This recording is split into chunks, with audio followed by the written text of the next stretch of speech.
It's the season.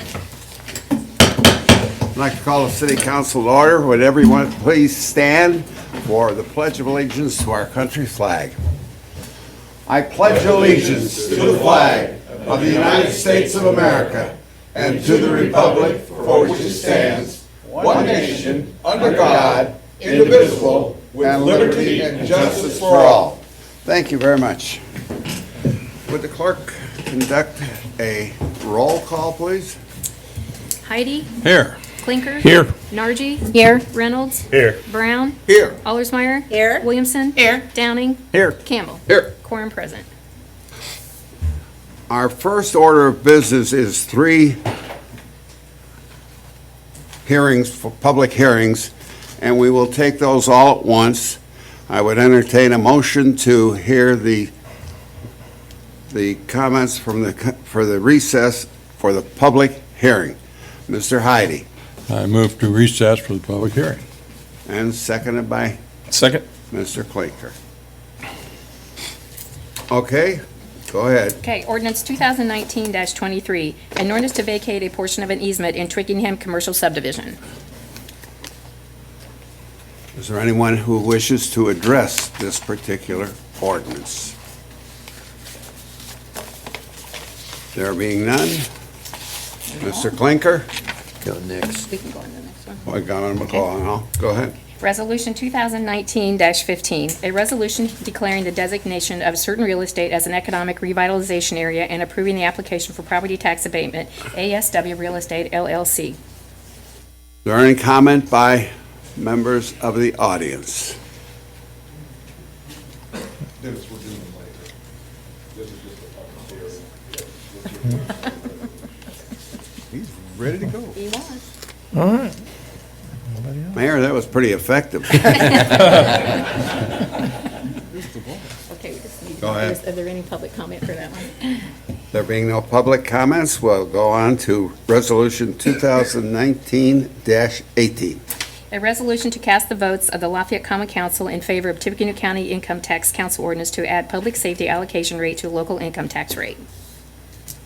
Any comments by members of the audience? Yes, sir. Kirk Freeman, Hedgewood, I address the council. Sure. Thank you. Ladies and gentlemen of the City Council, my name's Kirk Freeman. I live in the Hedgewood addition on the north end. I rise in opposition to this motion. It's fairly apparent by now from all the comments we've received in the radio and through the media that unfortunately, given the long history of bait and switch in Indiana politics, that this is nothing more than the same thing. What we were promised was an ordinance and tax to help the neighborhoods. And then it's been addressed on the radio and the newspapers that the money's going to be used for new police headquarters, new police training centers. This does nothing for us in the Hedgewood neighborhood. This does nothing for any Hedgewood, our neighbors, anyone in any neighborhood in Lafayette. Further, I put it to you as a matter of fairness, why should the people of Romney, the people of West Point, the people of Battleground help pay for the Lafayette Police new headquarters? Why shiny new headquarters for Lafayette paid for Battleground or Romney? Shouldn't that be funded by the people of Lafayette alone and not spread the cost out to people who don't live here? I'm a man of a certain age, and I'm reminded of the referendum to change the state constitution as to gambling. We were promised, up and down, sideways and backwards, that all the money would be used for education. Narrator voice. The money was not used for education. Here, we're promised that it's going to be used to construct a new police headquarters and new police training center. The $3 million will evaporate rather quickly. We have not seen any options to use any of the abandoned properties in any of the Lafayette neighborhoods as a substitute. We've seen no line item of any funds to be dispersed by this magical $3 million. And the $3 million are just a projection. And all those who believe it'll actually be $3 million, instead of a lot less, I want you to stand on your head and stack BBs, because it won't be. And if anybody thinks that the contractors won't have cost overruns and it won't be over $3 million, I got bad news for you. As someone who has built properties, built buildings, we all know it's going to be over $3 million. The same effect was just recently happened a few counties south of us here in Hendricks County, Indiana, Danville. A referendum was passed to pay for educational needs. That money's not being used for educational needs. I urge you to table this resolution until we get a breakdown of where every penny is going. Further, I urge you to table this until we get some sort of discussion how we can fund these projects without taxing our neighbors in the county. It's eminently unfair to do so. Lafayette's problems are not addressed with money. As someone who lives in Hedgewood, someone who has been subjective to endless crime, I urge the city council to deny this motion. Make the police care again. Make the police care about the neighborhoods. The way you do that is you jerk on their money leash and you get their attention. And by golly, you'll start caring. In addition to seeing a resolution detailing where all the money's going, detailing where all the money's coming from, and alternates to all these buildings that they want built, I urge you to set some sort of metrics where we show improvement by the Lafayette Police Department. I'm not just talking about the debacle of Christy Redmond. I'm not just talking about the shooting at 1208 Hedgewood in my neighborhood, directly behind me. I'm talking about the incident, what happened with Officer Mellick, where they had the impromptu funeral procession blocking me from my own property and my neighbors from my own property. I got out of my car and I walked up to a Lafayette police officer. Time is up. And they told me, go home. It's not fair, it's not right, I urge denial. Thank you. Any other person like to talk to or address these particular ordinances? There being none? Yeah, Yeah, Good. Need a motion to. Mr. Clinker, I motion we reconvene from recess. good, A second. very good, thank you. You have received the minutes of the September 3rd meeting. Are there any corrections to those minutes? There being none, I would entertain a motion to accept those minutes as communicated. Mr. President, Good. I move that we accept the minutes as communicated. Second. All those in favor signify by saying aye. Aye. Opposed, the same sign. Thank you very much. Presentation and disposal of claims. There are none. Presentation of petitions and communications. There are none. Reports of city offices on file in the clerk's office. Fleet Maintenance monthly August, Renew Department monthly August, Police Department monthly August, and Waterworks Department monthly August. Anyone who'd like to see those particular reports may see them during business hours at the clerk's office. Ordinance 2019-22. An ordinance vacating a public alley and utility easement in the city of Lafayette, Indiana.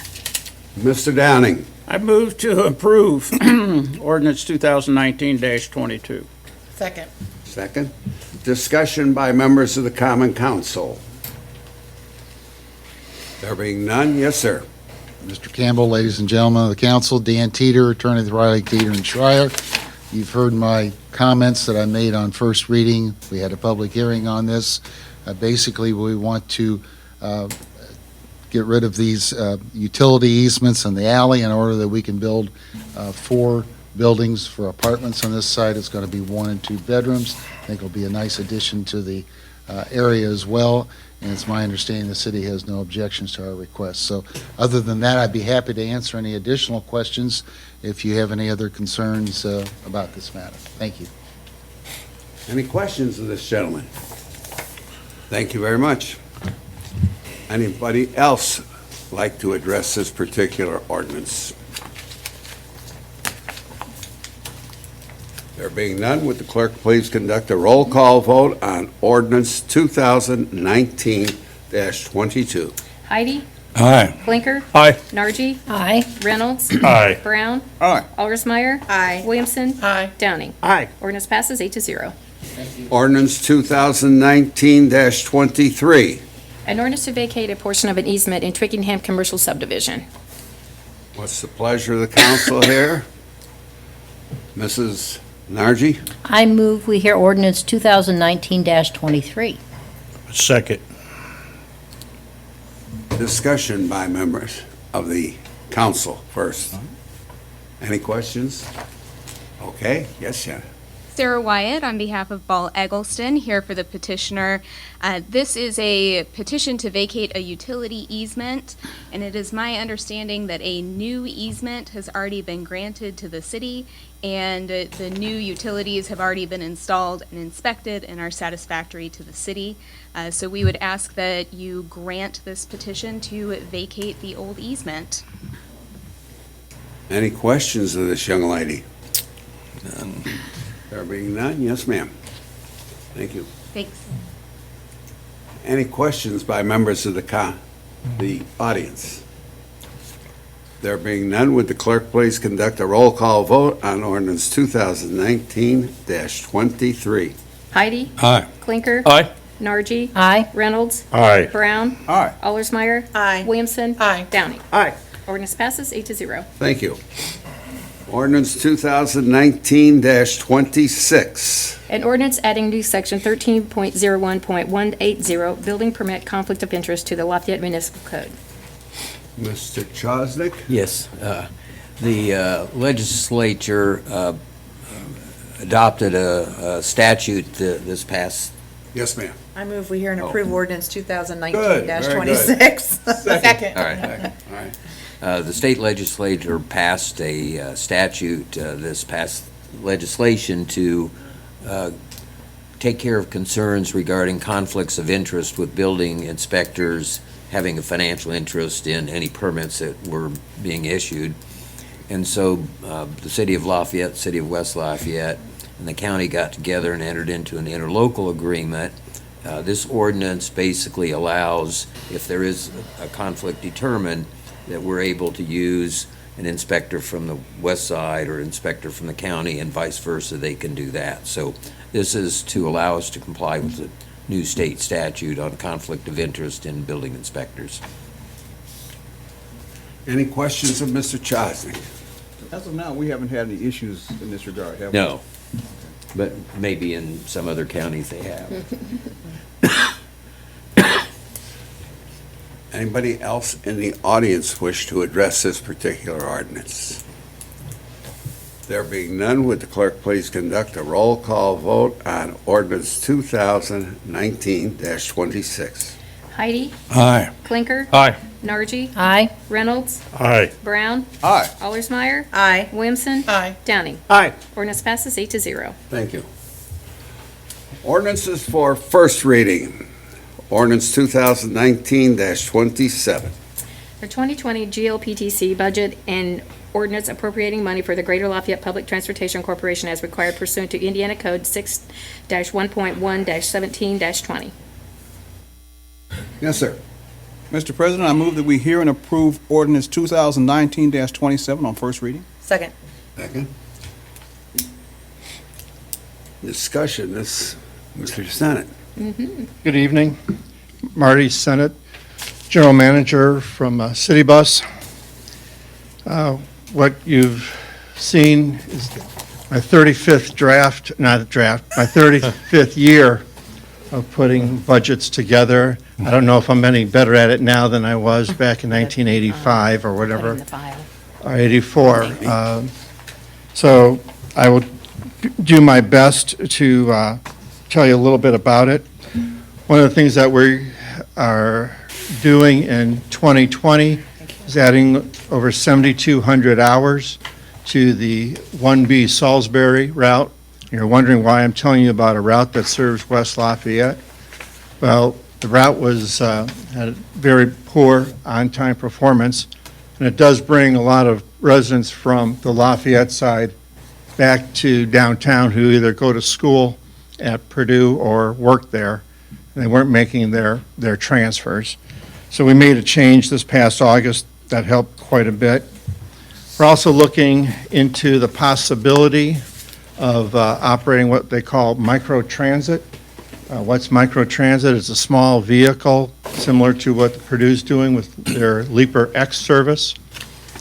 We have tried we've discussed many options, unsatisfactory options to serve areas like the Wabash Avenue neighborhood. There's 151 homes in there, and if there's roughly 2.1 residents per home, you're talking 300 people and a few small businesses. There's not the mass that you need to get really great ridership, and you'd be better off just calling an Uber for them. Another area that has been need is along North 9th Street all the way to Community Corrections. A lot of the folks at Community Corrections, the nonviolent offenders, are working on a daily basis. They need transportation to their jobs. Hopefully, they'll turn their lives around, become productive citizens. Perhaps not every one of them, but at least we can give them the opportunity to make those changes in their lives. So that's something that we're looking at. We're looking at expanding our CNG fuel station. And with Ms. Burnett's help and crunching the numbers, we plan to pay off our loan for that CNG station about 3 years earlier than planned. So that'll put just shy of $400,000, about $380,000 and change back into service for the public. So what I would take a minute to look at the 5-year history of our budget. Sometimes they go up, sometimes they go down. Our budget this year is a little over $12 million. If you look at our 5-year fuel cost on page 2, it decreased from 14 prior to our CNG station being built. Some of that decrease is also due to the cost of diesel. When we made the decision to build the CNG station, we were paying $3.25 a gallon. As soon as we made that decision, we started construction, the price of fuel went in half. So it was, maybe my crystal ball was a little cloudy that day when I made the recommendation to our board of directors, but it has really paid off. Right now, with the 2 buses we received last week, we're 50% diesel, 50% CNG. We just placed an order for another 4 CNG buses. They'll be delivered late next year. And you can see the cost per mile has been more than cut in half. The next page, you can look at our 5-year health care. We're actually in 18 paid a little bit less than we did in 14, and we did not receive an increase July 1 of this year, a renewal July 1. Of course, I can't speak of but hopefully it won't be too outlandish.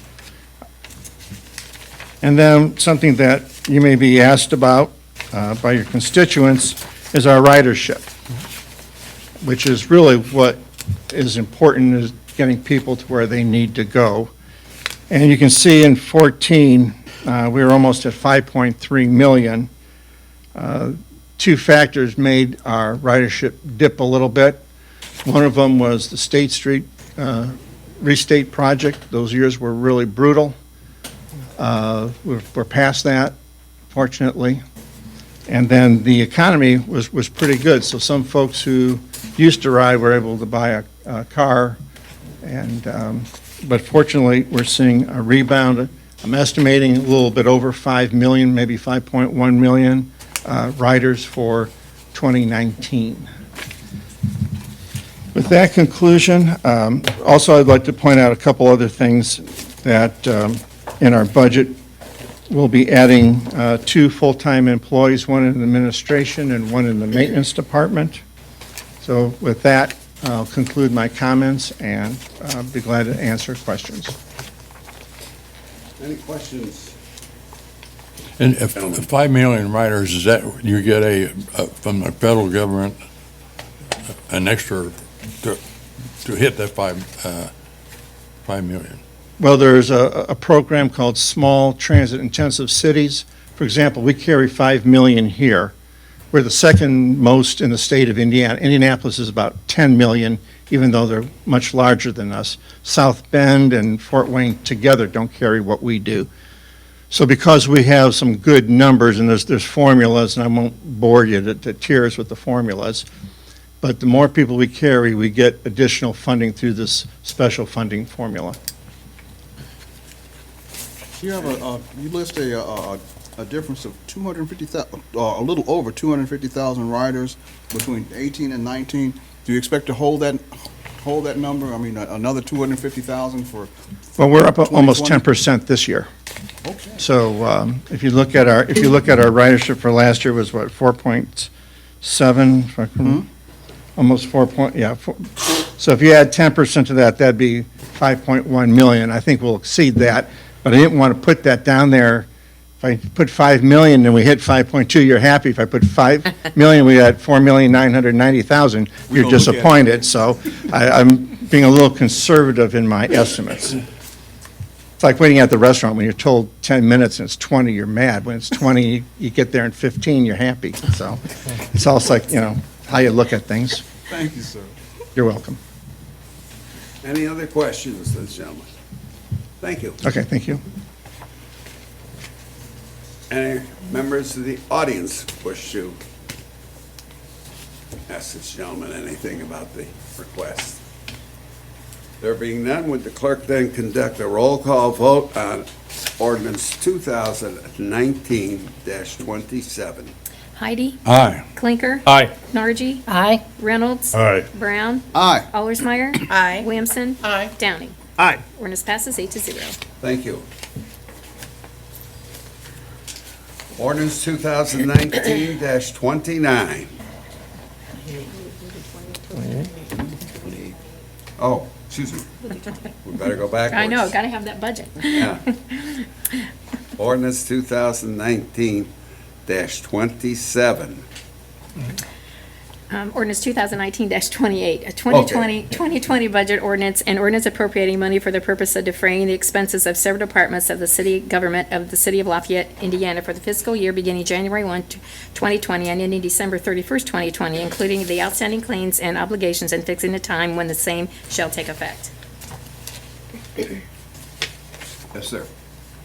Mr. President, I move that we hear and approve ordinance 2019-28. Second. Second. Any comments by members of the Common Council? Yes, sir. Mr. President, ladies and gentlemen of the council, you have before you tonight the first reading of the 2020 budget. I'll just do some recapping, then I'm going to have our controller, Tim Clary, step up to the podium. But as you know, we go through a process with the public hearing, we go through a process with the first reading, and then we will have a second reading here in just a few weeks to finalize this budget. So what you have before you tonight, we follow the typical process that we have with many of you for several years now, where we start over with the budget. I think that's important to know. We don't just look at last year's budget and say, okay, we're going to add so many percent to this, so many percent to this. We actually go back to zero-based budgeting, and we start over each year looking at what we did last year. Obviously, we look at data and analytical trends as we look at those things, but we start over and we actually look, okay, what do we need? What don't we need? What did work last year? What do we need to add on? As you know, fuel can be somewhat volatile, but we're in good shape here because we hedge our fuel through the Indiana Bond Bank and Maverick Energy. So we look at all of those relationships we have. We look at all those contracts that we have. Tim will talk a little bit about some things that's going to happen out of our control with our electric, with Duke Energy and the increase that they're going to have. And then we work that budget backwards and we work it through until we come up with those numbers that we think are reflective. Tim and Jeremy meet with the department heads. They turn in what they think they would need for the year. And we begin to look at those revenues and that analytical data and the trending that we've seen, sometimes both up and down. Obviously, from looking through the budget, personnel is our largest cost, right? When it comes, and people are our most important assets.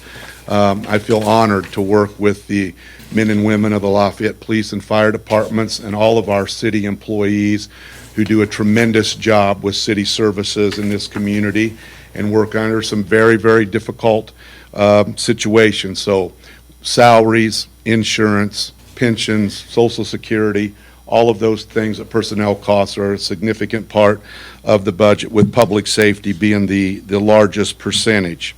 We also look at the equipment needs.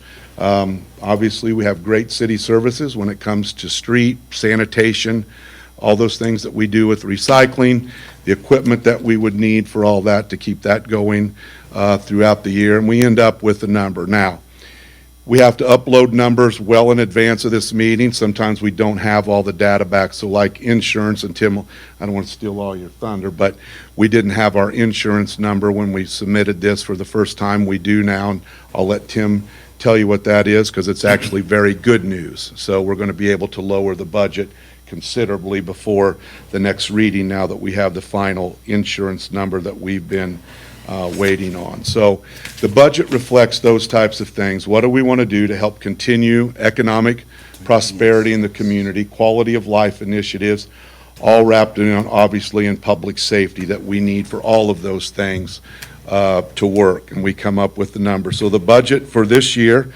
for this first reading, is just slightly over $75 million. And before we come back for the second reading, we'll probably cut a little bit over $5 million out of that. Now, like I said, we have the insurance numbers and some others. We'll cut that back probably about $5 million before we do the second and final reading. But it's a good budget. I think it reflects the needs of the community. It reflects our city services and our commitment to having the quality of life that we want to have in this community. And again, I want to thank all the city employees for what they do. I want to thank the department heads for what they do. Everybody works very hard, and they always are working ways to be more efficient and to save money. And I want to thank our IT department for what they do. The use of technology now has helped us considerably, and we're going to continue to use that to be transparent, efficient, and provide high-quality services. So with that, I'll turn it over to our Controller, Tim Clary. Thank you, Mayor.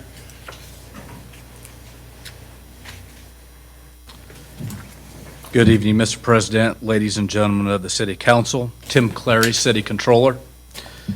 I'm going to go over a few items, and some of these could be repeats of what the mayor indicated, but I think these items are all worth noting and repeating if necessary. This first reading of the budget reflects the advertised version.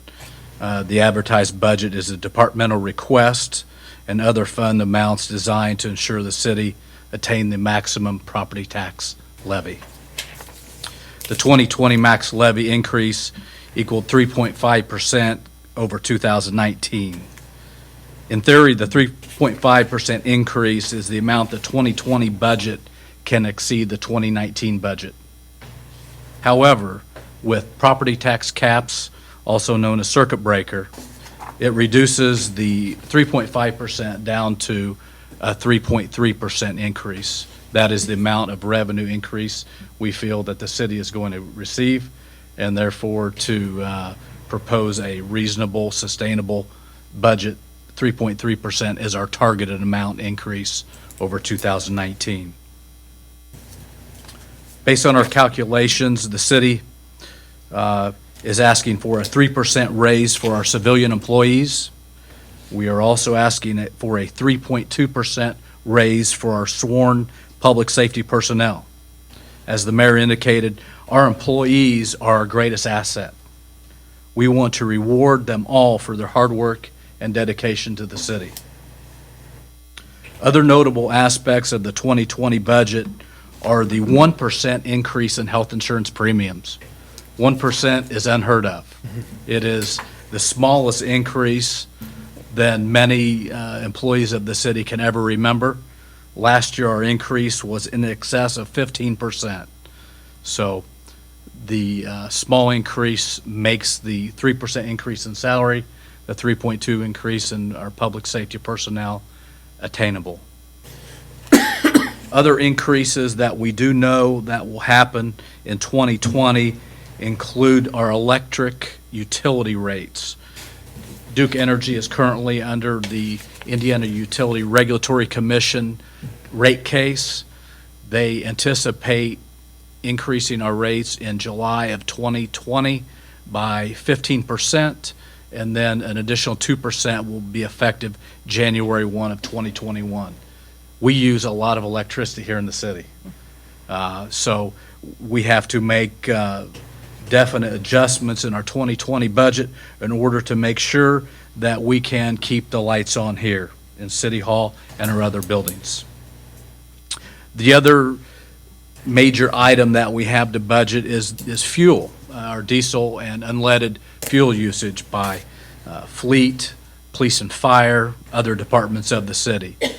As my predecessor, Mike Jones, was instrumental in establishing the city's participation in the Indiana Bond Bank Fuel Hedge Program, we are going to continue to use that program. It's been a very effective tool for us to budget our fuel needs with the world the way it is and the uncertainty and the hostility. A little bit of controversy, a little bit of aggression could really spike fuel prices. So we want to make sure that we here in the Midwest, Indiana, are protecting ourselves in case of something worldwide. Also, as the mayor indicated, our next step will be to review and analyze the advertised version of the budget. We have built into the $75 million substantial increase in our health insurance rates. That's going to be an easy slash of those amounts. And then our other areas we will need to look at based on historical data, prior year data, and then going back to a zero-based beginning. That is a short summary of where we're at in the 2020 budget process. I would entertain any questions at this time. Any questions of the mayor or Tim? How much money did we save on the fuel for the year? Do you have that? Currently, By being in that, right. We have stayed within the collar most of the year. There is a floor and a ceiling on the fuel. So it has been, I don't have to get the latest figures, it has been a net even on that amount on the fuel. Both unleaded and diesel have stayed within.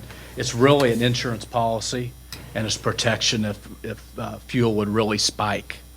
If fuel falls below the floor, then we pay into the bond bank fund.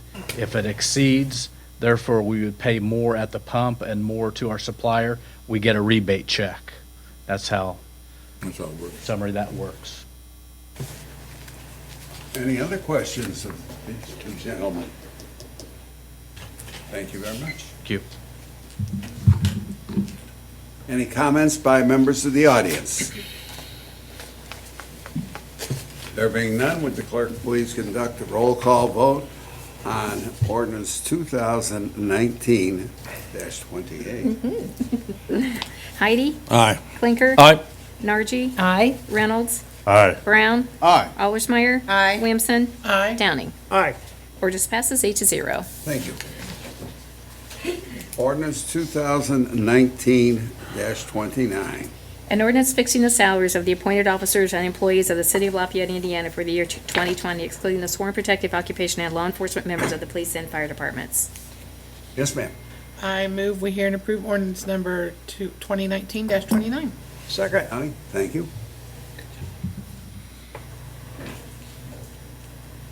Mayor? Mr. Campbell, ladies and gentlemen, our presentations are overlapping a little bit. We've mentioned this previously, but we are asking for a 3% raise for the employees, excluding police and fire part of the fire departments at this time for the rest of city employees. Any questions of the mayor? Just one. Mr. Mayor, is that keeping us competitive?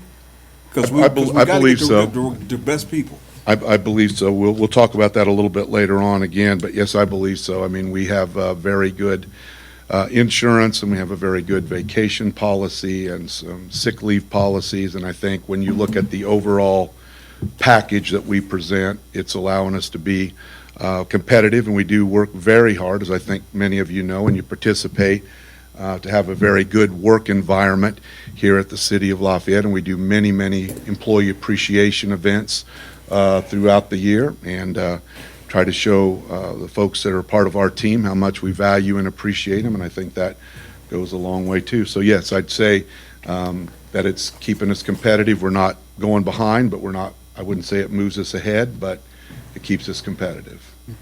Thank you, sir. Members of the audience wish to address this particular ordinance. Hearing no comments, would the clerk conduct a roll call vote, please, on ordinance 2019-29? Heidi? Aye. Clinker? Aye. Nargi? Aye. Reynolds? Aye. Brown? Aye. Allersmeyer? Aye. Williamson? Aye. Downing? Aye. Ordinance passes 8-0. Thank you. Ordinance 2019-30. An ordinance fixing the salaries of the sworn protective occupation and law enforcement members of the police and fire departments of the city of Lafayette, Indiana for the year 2020. Mr. Downing. I move to approve ordinance 2019-30. Thank you. Second. Mr. Heidi, second. Yes, sir. Mr. President, ladies and gentlemen of the council, we are formally requesting a 3.2% raise for the men and women of the Lafayette Police Department and the Lafayette Fire Department to protect and serve this community with honor day and night. Anybody have questions of the mayor? Members of the audience? There being none, would the clerk then conduct a roll call vote on ordinance 2019-30? Heidi? Aye. Clinker? Aye. Nargi? Aye. Reynolds? Aye. Brown? Aye. Allersmeyer? Aye. Williamson? Aye. Downing? Aye. Ordinance passes 8-0. Ordinance 2019-31. An ordinance fixing the salaries of the elected officials of the city of Lafayette, Indiana for the year 2020. What's the pleasure of the council? Mr. Heidi? Move to hear ordinance 2019-31. Mr. Clinker? Second. Discussion by members of the common council? Yes, sir. Mr. Campbell, has been our tradition. This is a 3% raise also for the elected officials. We've always kept that consistent with what we've done for other city employees. This includes the city council, and then this includes Cindy and I. Any questions of the mayor? There being none, any questions or comments by members of the audience? There being none, would the clerk then conduct a roll call vote on ordinance 2019-31? Heidi? Aye. Clinker? Aye. Nargi? Aye. Reynolds? Aye. Brown? No. Allersmeyer? Aye. Williamson? Aye. Downing? Aye. Ordinance passes 7-1. Thank you. We will now look at 3 resolutions, and if you would read those. Resolution 2019-16, a resolution confirming the designation of certain real estate as an economic revitalization area and approval of an application by for property tax abatement, ASW Real Estate LLC. I move What we is hear the pleasure of the resolution council, Mrs. Nargi? 2019-16. I second. Second. Comments by members of the common council? There being none, yes, sir. Good evening, Dennis Carson, Economic Development Director. This is the confirmatory resolution for the economic revitalization area for consideration of a 10-year tax abatement for engineering and industrial services. This is their real estate holding company, ASW. So if you have any questions, I'd be happy to answer them, and the petitioner's here as well, too, if you have any questions for him. Any questions of this gentleman? Thank you very much. Thank you. Members of the audience wish to address this particular ordinance, or resolution, excuse me. There being none, would the clerk then conduct a roll call vote on resolution 2019-16? Heidi? Aye. Clinker? Aye. Nargi. Aye. Reynolds. Aye. Brown. Aye. Allersmeyer. Aye. Williamson. Aye. Downing. Aye. Resolution passes 8-0. Thank you. Resolution 2019-17. A resolution approving a deduction for tax abatement in an economic revitalization area, engineering and industrial services LLC, personal property. Yes, sir. I move to hear Resolution 2019-17. Thank you. Second. Second.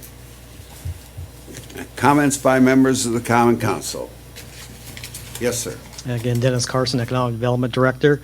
This is for the same project and for the same company. This is a personal property tax abatement on machinery and equipment for engineering and industrial services. They're asking for a 5-year abatement on an investment of $800,000, and there will be also creating 4 jobs and retaining 28. So again, if you have any questions, happy to answer them. And then again, the petitioner's here. He can answer questions as well, too. Any questions of this gentleman? There being none, thank you. Thank you. Members of the audience? Good. Would the clerk then conduct a roll call on Resolution 2019-17? Heidi. Aye. Clinker. Aye. Nargi. Aye. Reynolds. Aye. Brown. Aye. Allersmeyer. Aye. Williamson. Aye. Downing. Aye. Resolution passes 8-0. Thank you. I guess this is what everybody's waiting for. I think you might be Huh. right. Okay. Would the clerk please read Resolution 2019-18?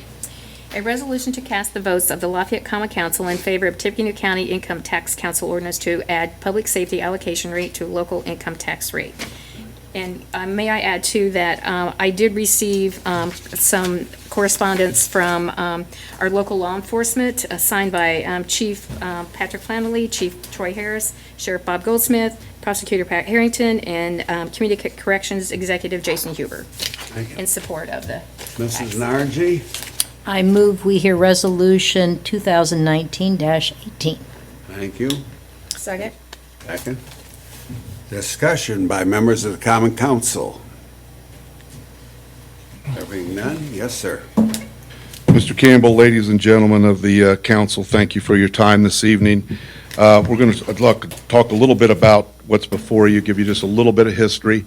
As you know, we had a rather long meeting at the county building several weeks ago when the county council passed this resolution, and some of those county council members are in attendance here tonight, and I certainly appreciate them being here for support of this ordinance also.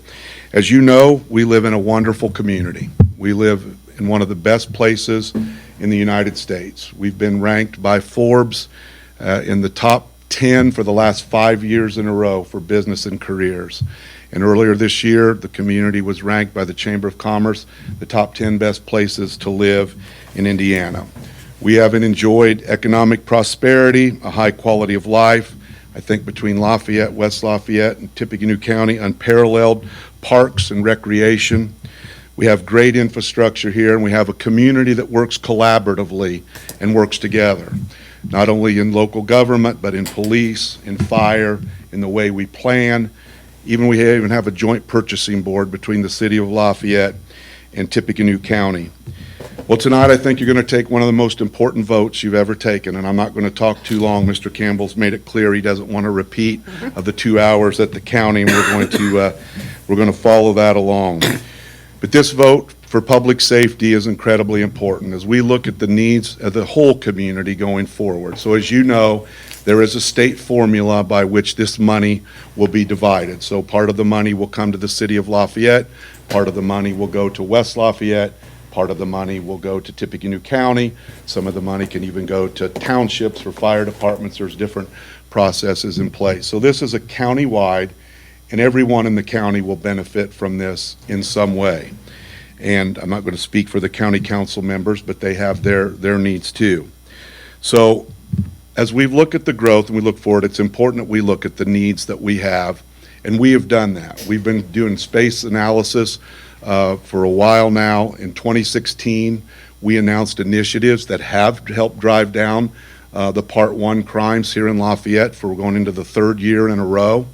But it's important that we look to the future. And what are we going to need in the future 5, 10, 15 years from now as the city continues to grow and as law enforcement and firefighting continues to evolve and change. We're a growing community, and those things will continue to change. Those two professions are two of the most difficult professions on the face of this earth, and I'm proud to be a retired police officer. And it is important that we fund them in a way that allows them to do their job while they're up each and every day, protecting all of us, keeping us safe, risking their life for us. And that's what we're doing here today. So just a few points of clarification, then I'm going to turn it over to the two chiefs. Yes, I've made it clear in the newspaper and everything, we are going to build a new police station and we are going to build a new training facility. That is part of the use of this money. I have never said that it will only be $3 million. It'll be $25 to $30 million. This will be used to help make a bond payment to fund those facilities.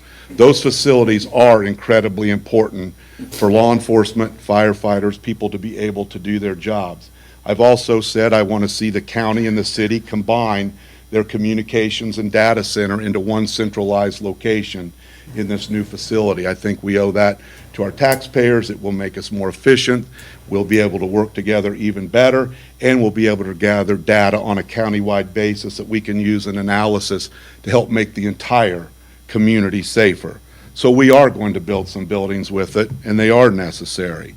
We're also going to look at additional staff in both the police and fire departments. In the police department, we're going to look at additional detective positions to work on cybercrime, crime where technology is used.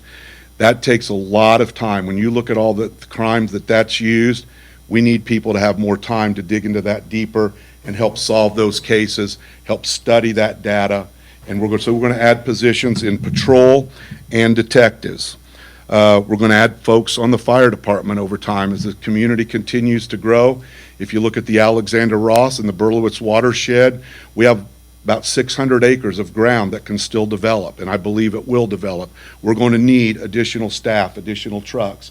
We've been buying fire trucks. We bought a truck for 7 years in a row, scraping by barely to be able to do that, to keep the equipment where we need it to go. And going forward, we're going to need to buy a new piece of fire equipment every 2 years to stay on top of that. Some of this money is going to go towards salaries for our police officers and our firefighters. Councilman Brown asked us about remaining competitive. That's the biggest area where we're going to have to remain competitive. Finding qualified candidates across the country has become more and more difficult. And to be able to attract the best and the brightest, we're going to need to continue to do that and find ways to keep us out ahead of that pack. So all of those things are incredibly important, and that's what these funds will be used for. We have studied it. We have a plan. You know that we have recently opened the ARC down in the basement of the police department. That's a small prototype of analysis resource center that we have. That really needs to be expanded, but that's all we can do. But we need to be able to do more. So in my mind, this is an easy vote. This is for public safety.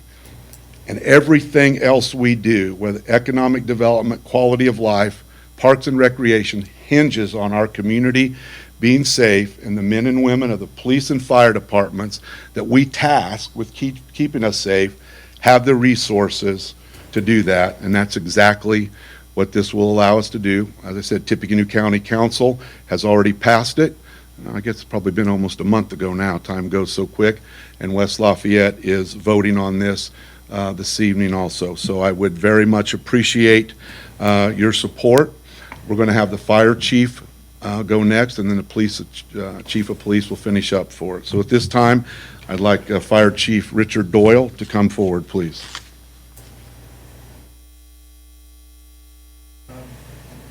Thank you. I'd like to thank you for letting me speak tonight concerning our local income tax increase. I'd like for you to hear from me, but I'd also like for you to see who we are and what we do. Just a reminder, this is Fire Prevention Week. I want you to see every one of the very important roles we play in emergency services. I have behind me someone that displays every service that we provide. I've actually had to combine several of them because we didn't have enough people to get here to show you. Lafayette Fire Department is a quiet responder. Most people don't know what we do unless they are the ones who need us to respond. I will respect your time tonight, so I'll be going very quickly. First, come on up. The first gentleman is our firefighter. You know him best. That's what we do. And I want to give you some costs, okay? First, he's exposed to 2,500 chemicals in a normal house fire, 48 to be known carcinogens. Cost of his equipment and training, $22,000 per person. Hours of training for certification, this is a basic certification, 120 hours. Total weight of equipment, 52 pounds. Emergency medical responder responds to all medical needs. Costs to equip and train, $12,000. Hours of training for certification, 200. Inspector plan reviewer performs 3,220 inspections per year, 686 plans and reviews for new buildings per year. Investigator investigates all fires. Cost to equip and train, $5,000. Hours of training for certification, 120. 4 years of experience to be effective. We had to bring Sparky from the show today, so he's here. Educate the public for fire safety. 5,000 K through 2 kids educated every year in fire safety. Cost to equip and train, priceless. Thank you, Sparky. Hours of training for certification, 7 dog years. Hazardous materials technician responds to anti-hazardous chemical release. Cost to equip and train, $15,000. Hours of training for certification, 230. Water rescue diver responds to water rescue emergencies. Cost to equip and train, $4,300. Hours of training for certification, 120. Confined space technician responds to confined space emergencies. Cost to equip and train, $3,500. Hours of training for certification, 130. Trench rescue technician responds to trench cave-in emergencies. Cost to equip and train, 3,000 hours and 120 hours for certification. Also does structural collapse technician. We had to combine these. Responds to building collapse emergencies. Cost to equip and train, $5,000. Hours of training for certifications, 230. Rope rescue technician. Responds to emergencies that require them to remove patients from heights. We just responded to Purdue University a few weeks ago to take somebody off of one of their new buildings. Cost to equip and train, $2,000. Hours of training for certification, 120. Go ahead. All this has to come with training, as we talked about. So we have a training coordinator, coordinates all fire EMS training for the department. Hours of training for certification, 230. Thank you. The department physical presence, where do we sit in your city? We have, stay right there. We have 20 apparatus, 11 buildings, 145 personnel, thousands of reports to be generated. We have 2 administrative staff. These 2. So they take care of all that paperwork that we generate throughout the year. Thank you. I think they're off to softball games and things like that. Thank you. This information I just gave you was cost of training hours just to get someone started, the basic beginning. As you can imagine, there is ongoing cost of training for each one of these specialties. There are added costs also for maintenance and organizing, recruiting, maintenance of apparatus, stations and equipment, facilities, station supply, emergency medical supplies, medical evaluations for our personnel, mental health programs. I'm going to go back a little bit. We have 20 apparatus, 11 buildings, 145 personnel, and thousands of reports, if I haven't said that. The fire service is becoming more and more complex each year. The needs for our community are becoming more complex and more dangerous for our personnel each day. We are called to respond to runs involving domestic violence, suicide, overdose, shootings, drug abuse, active shooters, and fires in EMS, as we've already talked about, each year. Our community is also well known for our manufacturing growth Each of our commercial industrial complexes requires us to be involved with plan review, construction inspection, final inspection, and ongoing inspections for each of these facilities every year. Our department also needs to be able to respond if there's a fire, medical emergency, or chemical release at any of these locations. The cost of doing this is great. The Lafayette Fire Department has a ISO rating of 2. ISO reviews the abilities of 49,000 fire departments across the United States each year. At the end of their review, they give each department a rating from 10 being the worst and 1 being the best. Out of 49,000, only 1,060 were classified as a Class 2. That's our rating. It is because of our hours of training and ability to respond to such a large amount of emergencies that we have achieved an ISO rating of 2. This rating directly affects each citizen of Lafayette on their insurance costs. Because of our rating, their insurance is lower. I have presented you with a lot of facts and figures of equipment that are associated with these things that we do, but I would not leave you tonight without letting you know that we also have some of the best employees, as you've seen tonight, that come to work each day motivated to respond to emergencies, knowing that their ultimate cost may be their life. Some firefighters die in a split second, but most die over time from exposure to chemicals, heart attacks, and strokes. This is why it is important that we have best training and equipment possible. Thank you for your time, and I request that you approve this resolution. Any questions?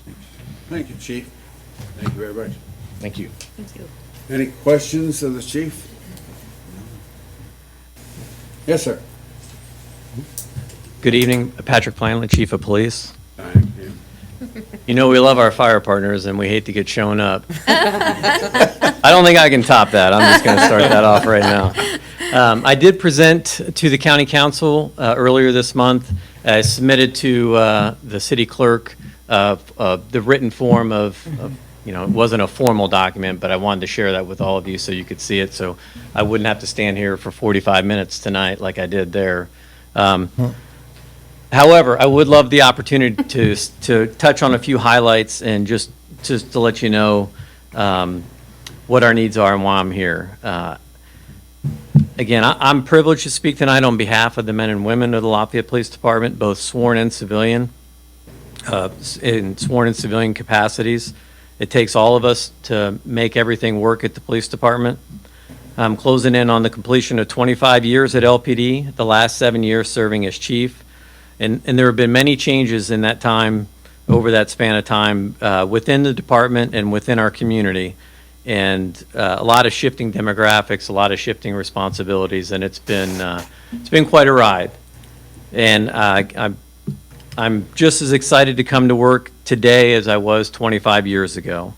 Then we had about 80 officers in 1995 when I got hired. Today we have 148, and we have a need for more. And without going through year-by-year numbers, as I did previously, I'd just like to just point out a couple of quick things. In the year 2000, we handled approximately 67,000 calls for service. That's just the ones that are entered where a disposition is taken by a police officer. That could range from anything from a homicide to a theft of property from a yard or quality of life type of call. In 2018, that number was 107,000. 2000, we handled about 16,000 reports, and in 2018, it was over 18,000 reports. Now, you might say, well, that's not a huge jump. Well, in about 2008, we actually changed the way that we categorized our reports, and we started taking a lot of the things that we used to write written reports on. We take now CAD notes, and we would make documentation. And we did that in an effort to try to streamline our operations and be more efficient because of all the tasks that we're being asked to handle. And again, without going into all of that, I mean, I think it's safe to say today that people rely, we've always relied on the police and fire, but the challenges that we face today are far greater because we live in a society that is a lot more disconnected than it was 25 years ago, meaning that people don't have the social connections that they used to have.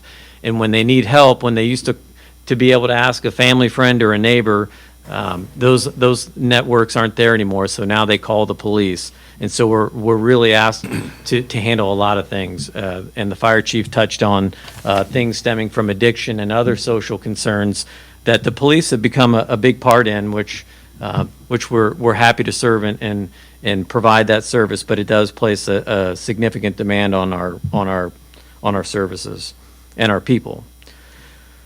Currently, we work, again, the mayor touched on this, we're right in about 50,000 square feet. That combines the total square footage from our training center and here at police headquarters. The space and needs assessment shows that we need about 110,000 feet at a minimum to be able to expand to do really do what we need to do. This building that we're in now was never designed to be a police department.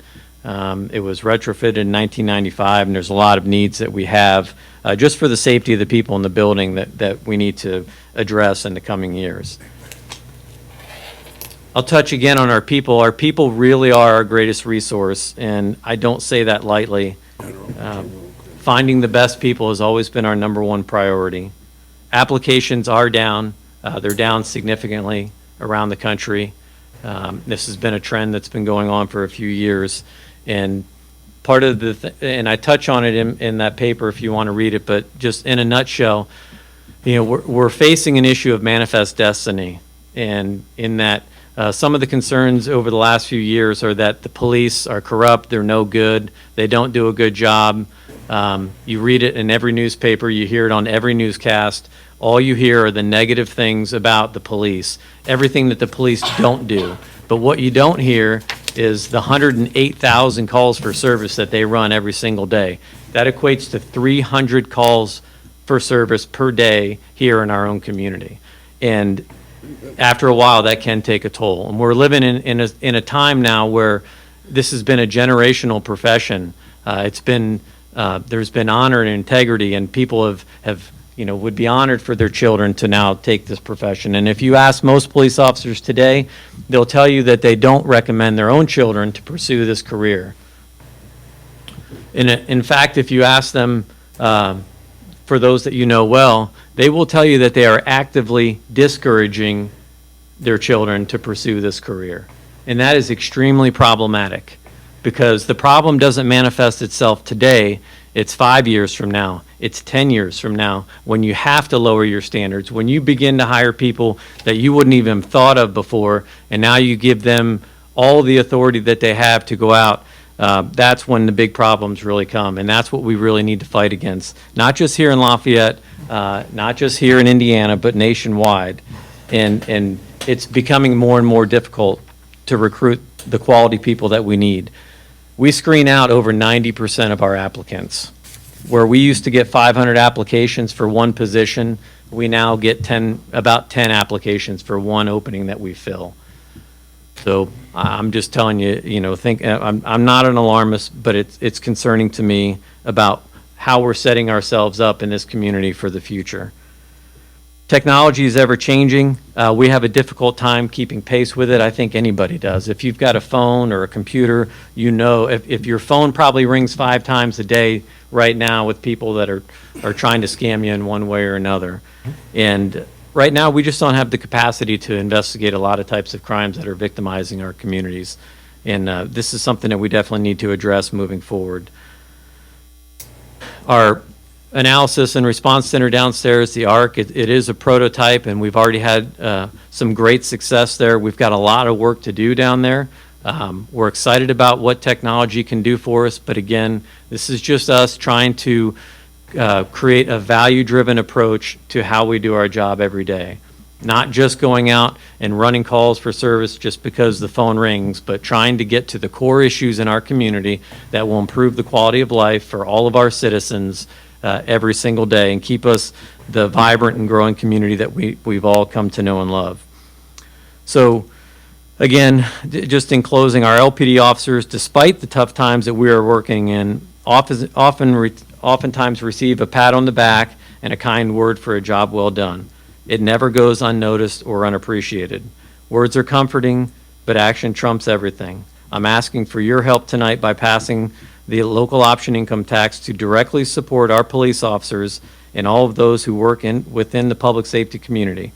We need this support and investment today so we can continue to provide great service, the great service our community expects, demands, and deserves for tomorrow. In order to do that, we need to have the best people at the best wages and provide them the best training and equipment that we can. So I'm happy to answer any questions anyone might have.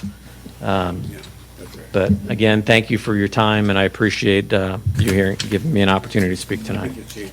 Thank you, Chief. Thank you, Mr. Doyle. Chief Doyle, excuse me. Are there any other comments by members of the audience?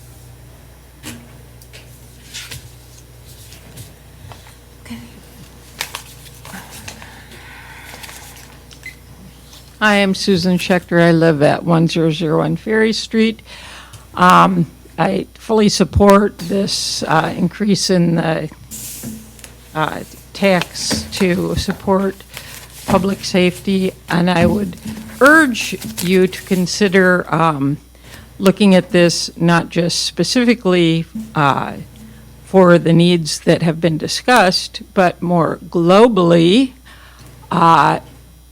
Our public safety will be impacted. Looking to the future, as our mayor has suggested, that we build these buildings to be net zero in terms of CO2 production. So looking at innovation, West Lafayette is looking at net zero by 2040 or something. I don't remember exactly. But this was a real opportunity for Lafayette to show that we see public safety in a more global context. Thank you. Thank you. Any other comments? There being none? Well, I had a comment. Yes, sir. Fellow council members, you all know why we're here. We are here to make sure that, as the founder said, to spread the blessings of liberty to ourselves and our posterity, to make sure that this city stays the kind of place it needs to be. We will make no friends tonight. Raising taxes is like shooting yourself in the foot. You know that. I think we'll make some friends. I do too. Because the most important thing that we do as a city council is to assure the safety of the people who live in this city. That is what we are supposed to do. Cast your vote in favor of this. It's our job. It's why they put us in these chairs. Thanks. Any other comments? Yeah, Mr. President. Yes, sir. I too would like to echo the mayor, as a retired member of the Lafayette Fire Department. Him and I both came through times where we had none of the type of equipment that we have today. And I think we both back what this means to our departments, and I am full support. Thank you. I have one comment. I was interested in seeing that this tax started in 2007, and we could have enacted it then. Correct. But we've used our money wisely, and now with the growth in the community and everything else, we need more resources. So it's been 12 years that we have not implemented this tax. So I think that really shows that our departments have done a great job of using their money wisely. So I think now it's time that they need more resources to keep doing a great job. So I fully support it. You mean all the Democrats in this room did not vote for a tax increase? 2007, we could have started this, and we didn't.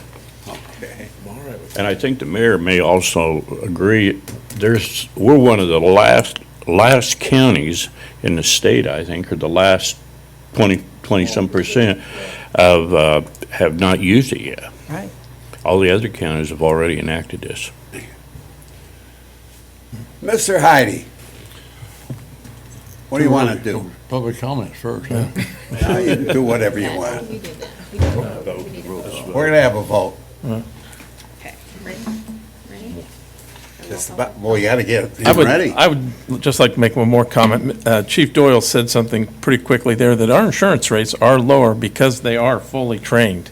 That training, to be able to stay to that level, maybe the standards will raise, and we will now have the opportunity to train people and have the space and the things to do that.